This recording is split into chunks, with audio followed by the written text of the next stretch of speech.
Yan, good morning, Karil Hiniero Tips. Have a blessed Sunday to everyone mga idol.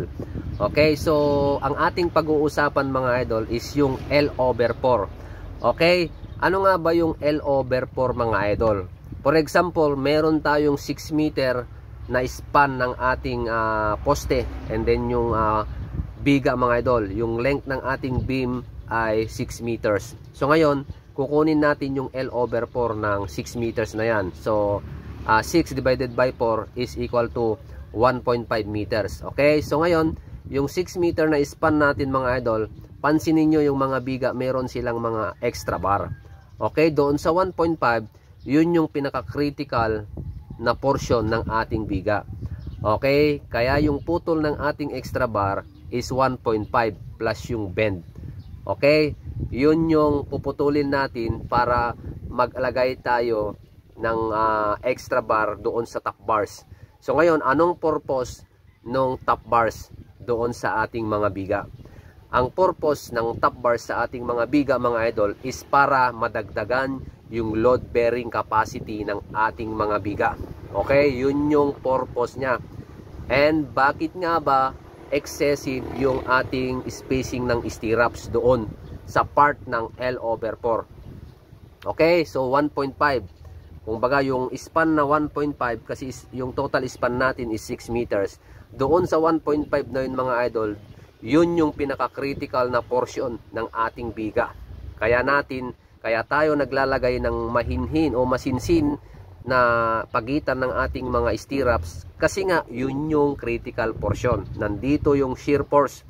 Kung baga nandito yung pinaka-critical na puwersa. Okay? So ngayon yun yung iingatan natin mga idol. Okay, so yung spacing ng ating mga stirrups madalas 350, 100, tapos 150, the rest is 200. Parang ganon. Okay? Yun yung purpose niya mga idol.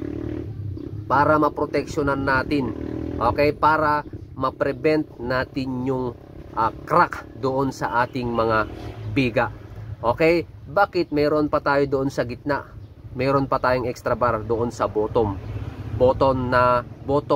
bars, extra bar. Okay, doon sa mid span ng ating, for example, yung 6 meter natin, meron pa tayo dito sa pinaka baba na extra bar.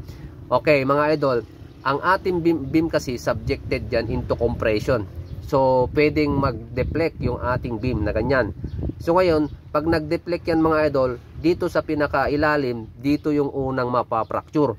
Kaya kailangan natin maglagay ng additional reinforcement. Okay? Para madagdagan yung load-bearing capacity ng ating mga biga. Para ma-prevent natin yung ganong pangyayari. O di kaya yung ma-fracture siya. Okay? Yun yung mga purpose mga idol. Kaya tayo naglalagay ng extra bars sa ating mga biga. Okay? So, sana meron kayong napulot mga idol. I-share nyo to para maabot din natin ang ating mga kababayan na naghahanap ng kasagutan. Okay? Para naman ako'y makatulong sa inyo, pwede kayong mag-PM sa messenger ko para doon natin ipagpatuloy ang ating discussion mga idol. Okay? So maraming salamat po. Hanggang sa muli. God bless po sa ating lahat.